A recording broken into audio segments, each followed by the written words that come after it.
والد کتاب پڑھنے میں مشغول ہیں، والدہ کچن میں برتن دھو رہی ہے اور بچہ حال میں کھلونوں کے ساتھ کھیل رہا ہے۔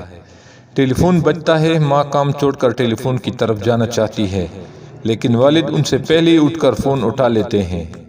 فون پر بات کر کے دوبارہ مطالعہ شروع کر دیتے ہیں۔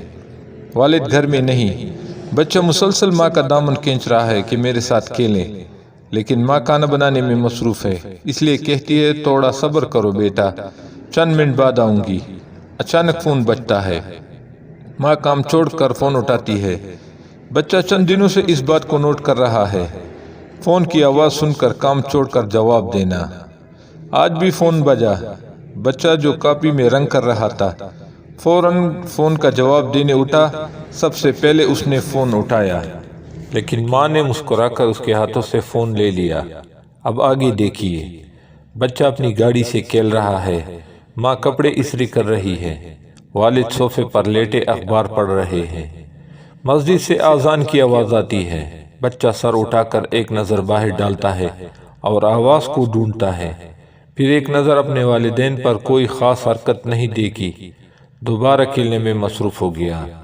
ماں پھلوں کی پلیٹ لے کر والد کی نزدیک بیٹھی ہے، بچے کو اپنی گود میں بٹھاتی ہے، سب میوے کھانے میں مصروف ہیں۔ اذان کی آواز آتی ہے، بچہ پھر آواز کی طرف توجہ کرتا ہے۔ والدین کی طرف سے کوئی اقدام دیکھنا چاہتا ہے، لیکن چند روز تک ایسے ہی ہوتا ہے۔ آج پھر گھر میں سب اپنے کاموں میں لگے ہوئے ہیں اور بچہ کھیلنے میں۔ اذان کی آواز آتی ہے، لیکن بچہ سر اٹھا کر بھی نہیں دیکھتا۔ یہ وہی فرمان حضور اکرم صلی اللہ علیہ وآلہ وسلم ہے جس میں خبردار کیا گیا ہے، بچے پاک فطرت پر پیدا ہوتے ہیں، یہ ماں باپ ہیں جو اسے بھی دین کرتے ہیں۔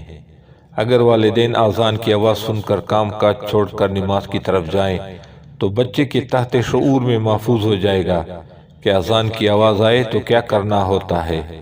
جیسے فون کی آواز کے بعد کا رد عمل اس کے ذہن میں رہ گیا، اسی طرح بچہ نماز سے آشنا ہوتا ہے اور بغیر بولے ہمارے عمل سے سیکھتا ہے۔